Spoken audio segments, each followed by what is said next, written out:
Hi, how are you today? Welcome again to these videos about the Shizen studies of lucidity. Today we're gonna have a session about on the series Day by Day. That probably you know is about this practical approach to practical application of the studies of that the Shizen did to understand the world and the universe surrounding them. I have a special love for this series because it always reminds me to my relation with my master. These large conversations we have, applying all these things we study, not being so rational but more human, more close one to each other, and talking about human and divine things. Studies are really important for me. The videos of the studies are really important because they allow me to share and to divulgate this great culture that has given me so many important things and to which I owe so much. But this day by day series is like it's like touching closer what everything is about, and I have a special love for it. Today I would like to talk about arrogance. As many of you know, we talked about perfection and failure and arrogance some weeks ago, and I have received some questions, especially from people that was really demanding to themselves. After watching the video, they felt identified with what I was talking on this video, and even with guilt, they demanded too much to themselves, which is kind of curious because this is actually what the video was about perfectionism, about this kind of arrogance behavior, and it's a kind of crime that you are committing to yourself or against yourself, because behind this behavior there is this necessity for perfection that we were actually trying not to fall in. So I would like to go a little farther, a little beyond on arrogance, and I would like to start talking about it, reminding you that arrogance is normally the first and worst sin on every spiritual tradition and on every religion. This is not just a casualty. This is not a casual situation. This is because it's probably the most destructive vice and sin that you could commit to yourself and to the people surrounding you. As a definition, arrogance is normally can be explained with this quote or this sentence that says that arrogance says that there are two ways to do things, mine and the wrong one. It's the necessity of these people that have to be right, to know more than any other, to impose her or her vision or his vision, to live it as right, because they live their reality as the only one. They truly live it as the only one.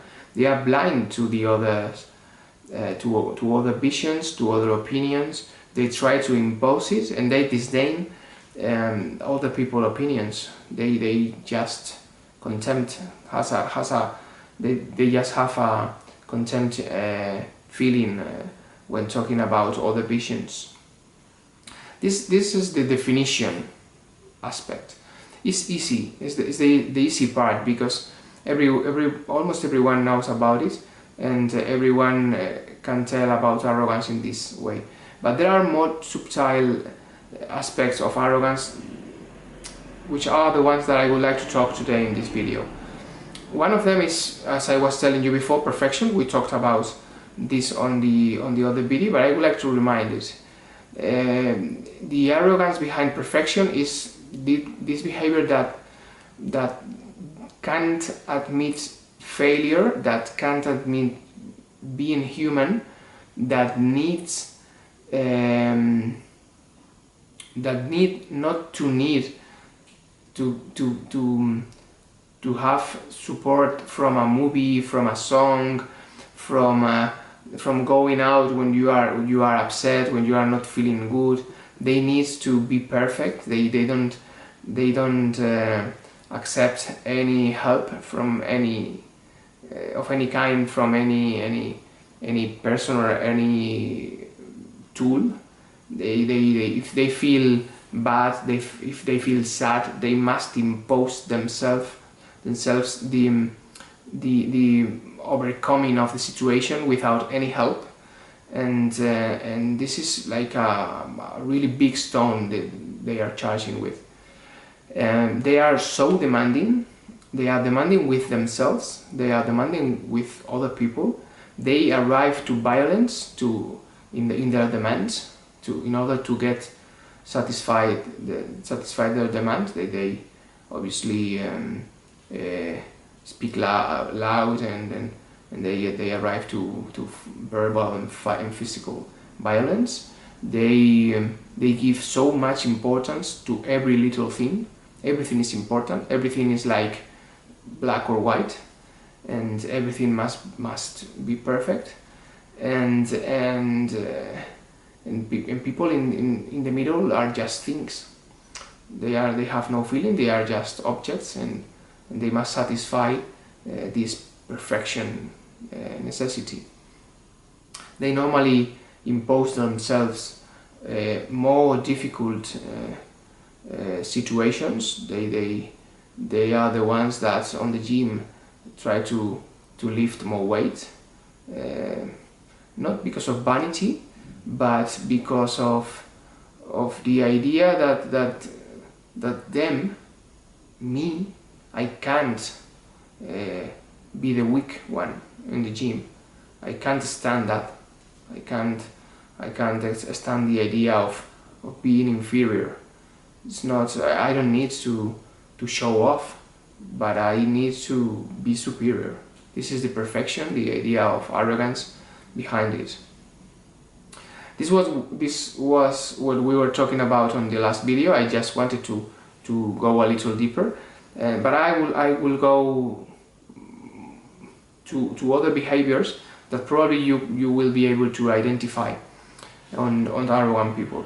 They have a need for a social image to keep up with, not because of vanity, as I was telling before, but because they have a kind of talent mindset. They live the myth of the chosen one. They don't see life as a growing path. They don't see life as a continuous improvement. They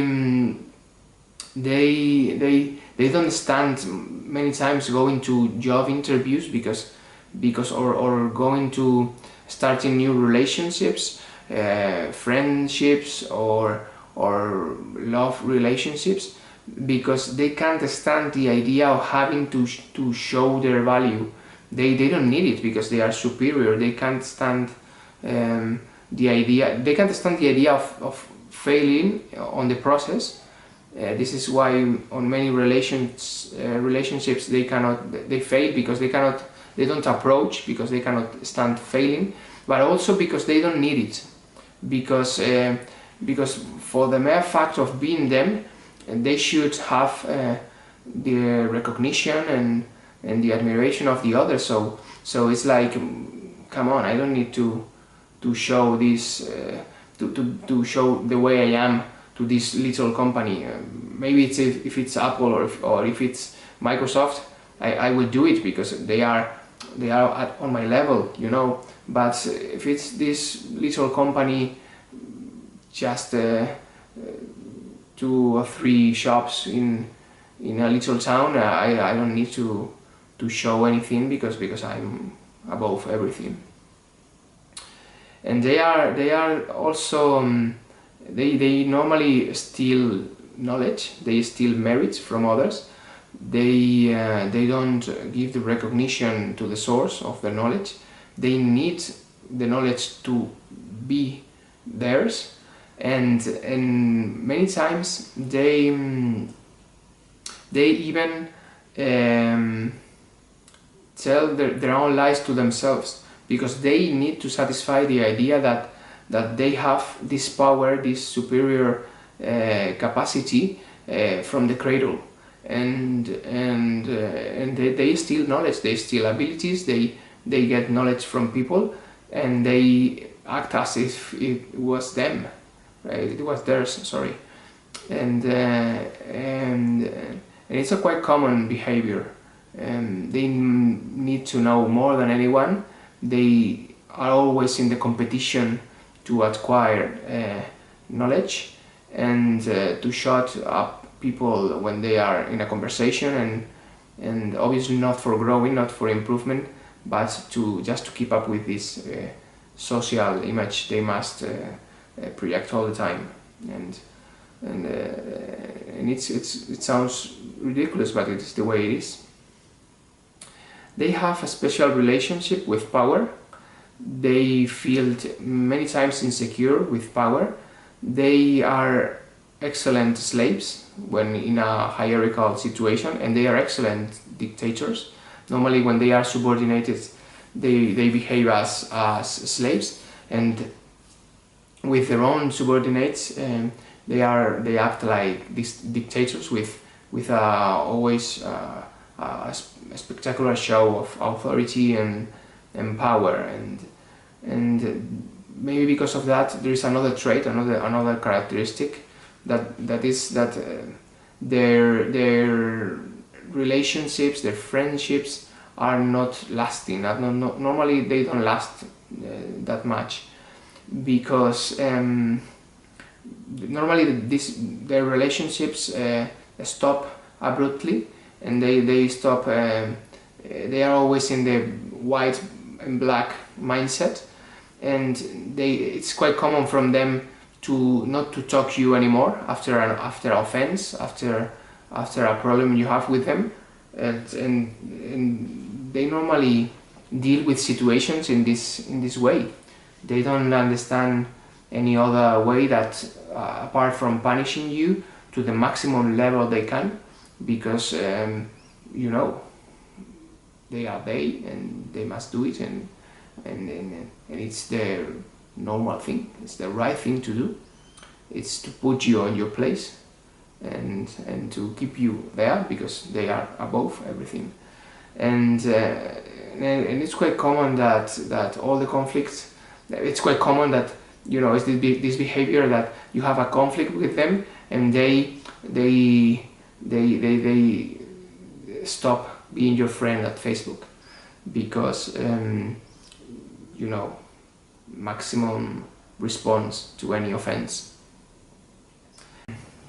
And the result is that they normally live in solitude, and they are normally alone, and they tend to be alone, and it's quite sad. But there's always, I always say, a popular sentence, a Greek, ancient Greek popular sentence that says that the ropes ties both the dog and the owner, because the arrogant always sees the situation from the owner perspective, that they don't understand that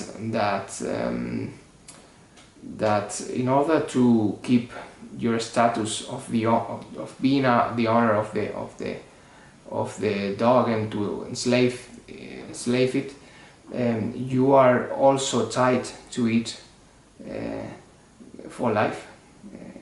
And the situation you want to impose is also enslaving you, and this is why they become alone people. But that thing they want, which is recognition, which is to be the chosen one, to be above everything, they normally lose it, like the water between the fingers, because they're acting gets all the contrary results.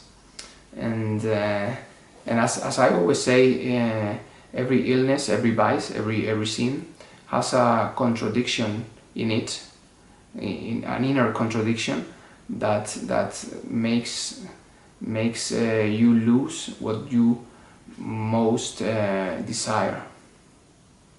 There are more behaviors that are common from arrogant people.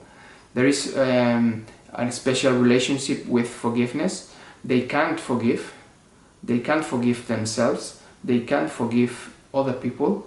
They need to keep up with the bill. They need to adjust everything with you. They don't ask for forgiveness. They, as I was telling you before, they need maximum justice, and every offense needs to be punished. And they just can't forgive. And it's quite sad, but it's the way it is. They also are people that try to manipulate situations. They have kind of Machiavellism behavior. They try to control other people, and they try to treat people as things or just tools to their own objectives, and it's quite a result of a mindset that thinks that everyone is inferior, and they think they have the right to manipulate people as if they were just things.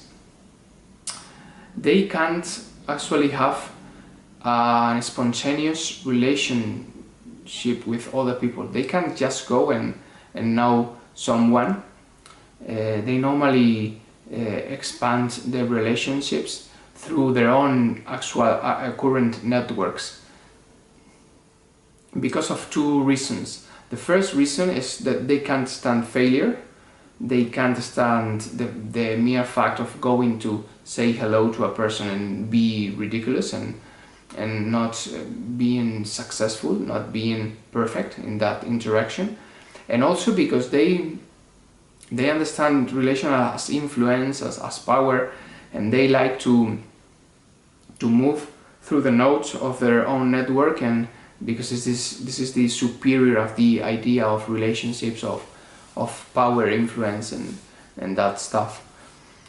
They normally in these situations try to act so confident. They are not spontaneous. They can't feel ridiculous. They can't act dumb. They can't be natural. They need to be super confident. They need to always maintain this image of superiority, as I was telling you before. They really need it. They don't feel secure without it.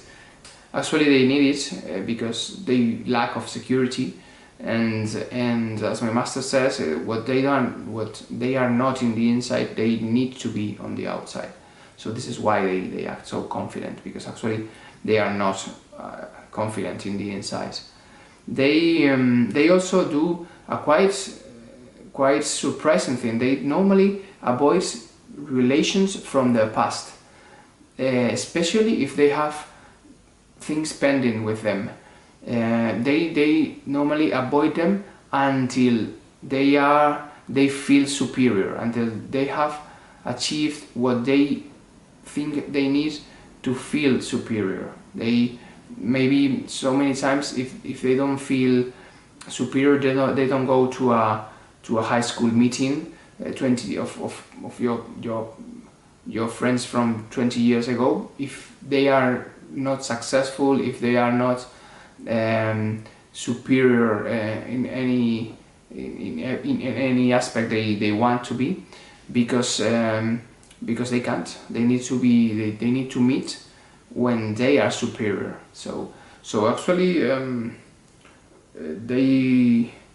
it's like that makes them vulnerable, because life goes on and time passes, and dissatisfaction not always comes, and even if it comes, it's not really satisfying. So this makes them really vulnerable, really weak, really